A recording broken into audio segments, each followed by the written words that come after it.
the bombs. Well, this arrest comes after British authorities said they foiled a much larger bomb plot this month, an Al-Qaeda-linked plan to blow up transatlantic flights using liquid explosives.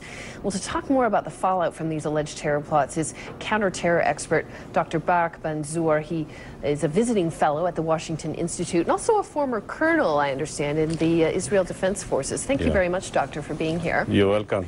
So liquid explosives, to me, change the landscape completely here. What kind of technology is out there? If you look at the security implications for this in terms of airport screening, that kind of thing, are there any weapons in place for this? Well, first of all, I think that the most important issue that we have to understand that the detecting, the screening, the human touch before those terrorists are approaching installations or airports and things like that.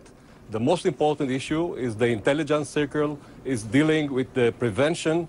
It's dealing with the intelligence dominance in order to detect them and to expose them before they arrive to those places, those installations. So in other words, find out about this before it gets to the airport, before it gets on the plane? By all means, because you have to understand what is the threat, what is the danger, what you are going to face.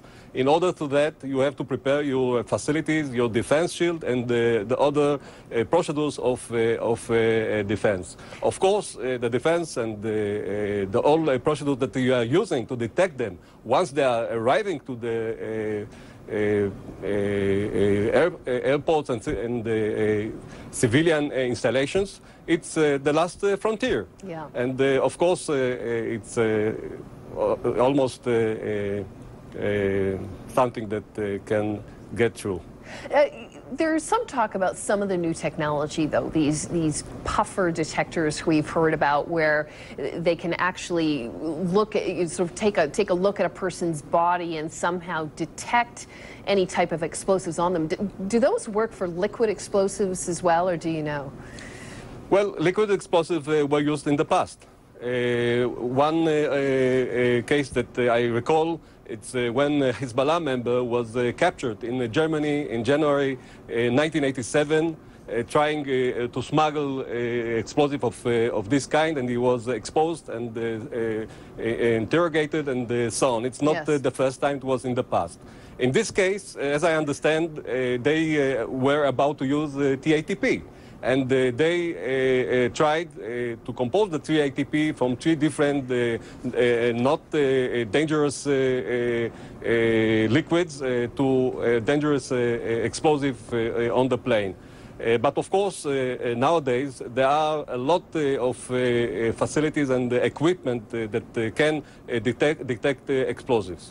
You know, you mentioned the importance of intelligence, before the fact. And I'm wondering, I'd like to hear your opinion on this, because one of the things that was said right around the time of this UK plot being discovered was that it may have been easier for intelligence officials to crack this one, because when you start talking about liquid explosives, it's complicated, you need a wide web of people, you need people with chemical knowledge, chemical expertise, and the more people you need to pull this off, the easier it is for intelligence officials maybe to get a heads up or to get a tip off.